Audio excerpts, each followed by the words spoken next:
Hey, Joe Gilder here. In case you're wondering, this is the Chris Shiflett signature Telly. This is a great guitar. Today we're going to talk about how to change time signatures in Studio One on a song. And the good news is, depending on what you're changing between, you may be able to do it after the fact, which is what I'm going to do here and show you today. So my band has a song. I came up with this riff that's in 7, and then we eventually wrote a chorus that's just in 4. So 7/4 and 4/4 are the two time signatures that we're working with.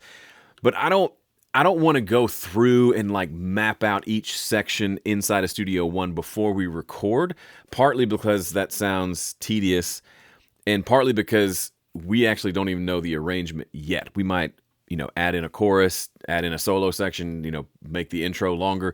We're going to kind of play that by ear, and I don't want to be sitting here clicking and adjusting time signatures willy-nilly while we're like sitting there ready to record. So for this song, I just need a click that's quarter notes, or actually eighth notes. But it doesn't matter if the click is in 4/4 or 7/4, except the accent could be annoying. So let me show you what I'm talking about. Right now, the metronome is set to 4/4, and this is typically what you expect from a click track. So there's that accent beat, and if we have the off beats in there, problem with that is once we get out of 4/4, if we're doing 7, that accent is going to start hitting on every other different beat, and that can be frustrating. So my solution is to just make every beat the same sound. I like the metronome musty, but have them all be the same volume as well. So now it's just an arbitrary click that happens, and we probably won't even start on a downbeat, but we can adjust all of that after the fact. So let me play a little bit for you, recorded to this. I'll play a part of it in 7, and then I'll switch to the 4. See if you can spot it. The 7's kind of fun. The 4 is pretty straightforward. Let's do it.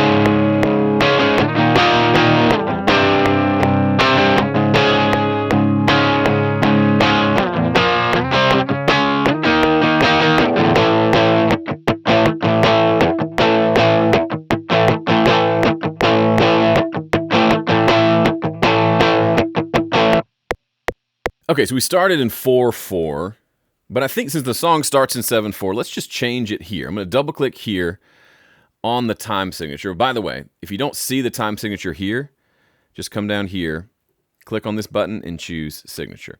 And I'm going to double click on the signature here and change it to 7/4. So that just changes it for the whole song. And then I'm going to make sure that the song starts. So that's the downbeat right there. Let's turn that up.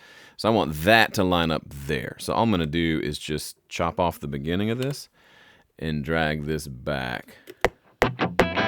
Here's the downbeat. Let's move that to here. Let me make sure I did that right. I'm going to slice it.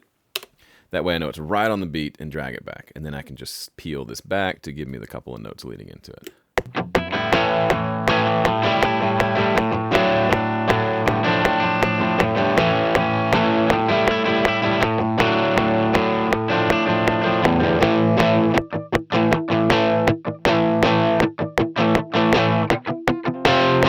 Okay, so it technically gets into 4/4. The chorus part is 4/4.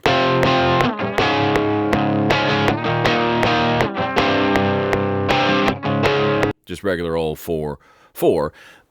But it switches actually on this in-between section here. So it goes bum bum chicka bum bum bum chicka bum bum. So it plays like a.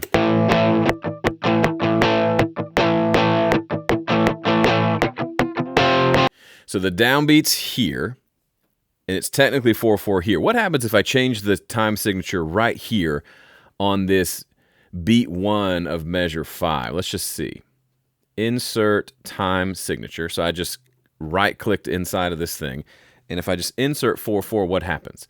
So it moves it and has to set it at the downbeat because music is kind of like math. Time signatures have to change at the downbeat. So that's not where we change it. Where do we change it then?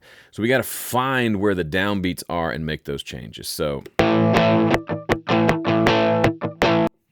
right here is where the 4/4 really starts. So right here is the previous downbeat of a measure. So I can figure out what is this. 1, 2, 3, 4, and. So this is probably a measure of like, it's a half a measure of 7. So if it's 7/4, it's 14/8. So this would be a measure of 7/8. Is that it? So let me just try this. Let's change this to insert time signature 7/8 for the denominator.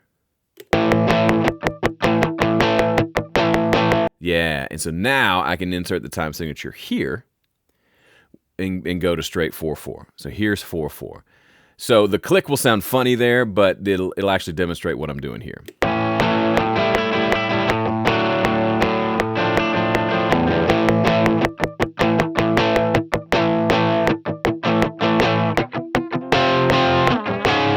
Because what this is technically a half measure of 7/4, which would be, if you cut those in half, it's 3.5, 2.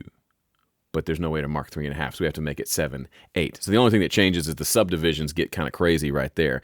But now we're decidedly in 4/4. Let's go until 7 happens again.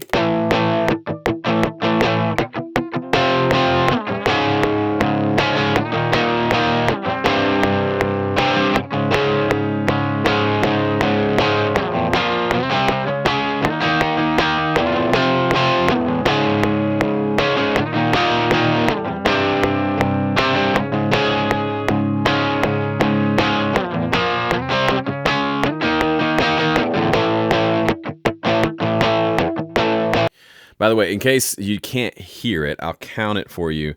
The 7. It starts right here. So it's more like a measure. It sounds like a measure of 4 and a measure of 3. But here, I'll count it for you real quick. 1,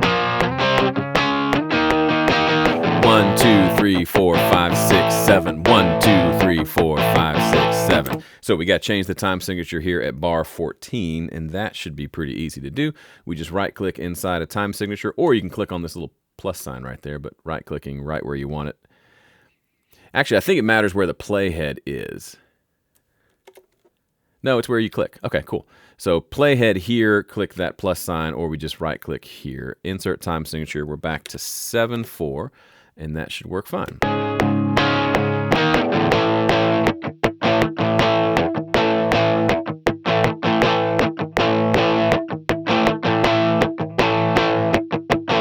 Cool.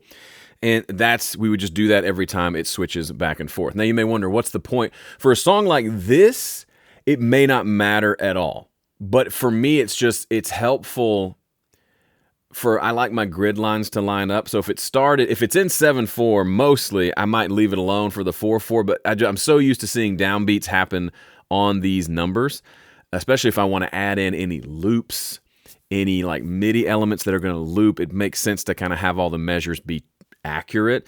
And in the off chance I record some, like, I want some sort of like, I don't know, like a clarinet part on the top of this, and I need to print out the sheet music for my son to play or something like that, I would need all the bar lines to make sense. So this is how you would do it.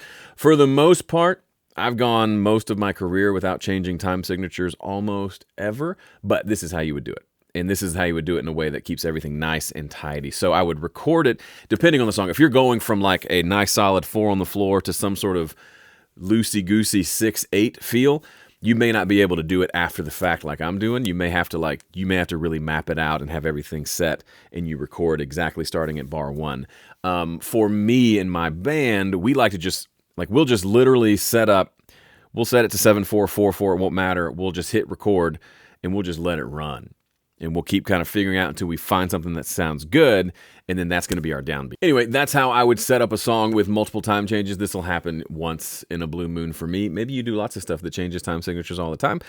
Here's a way to do that after the fact in case you just wanted to record and then kind of wade through the madness later.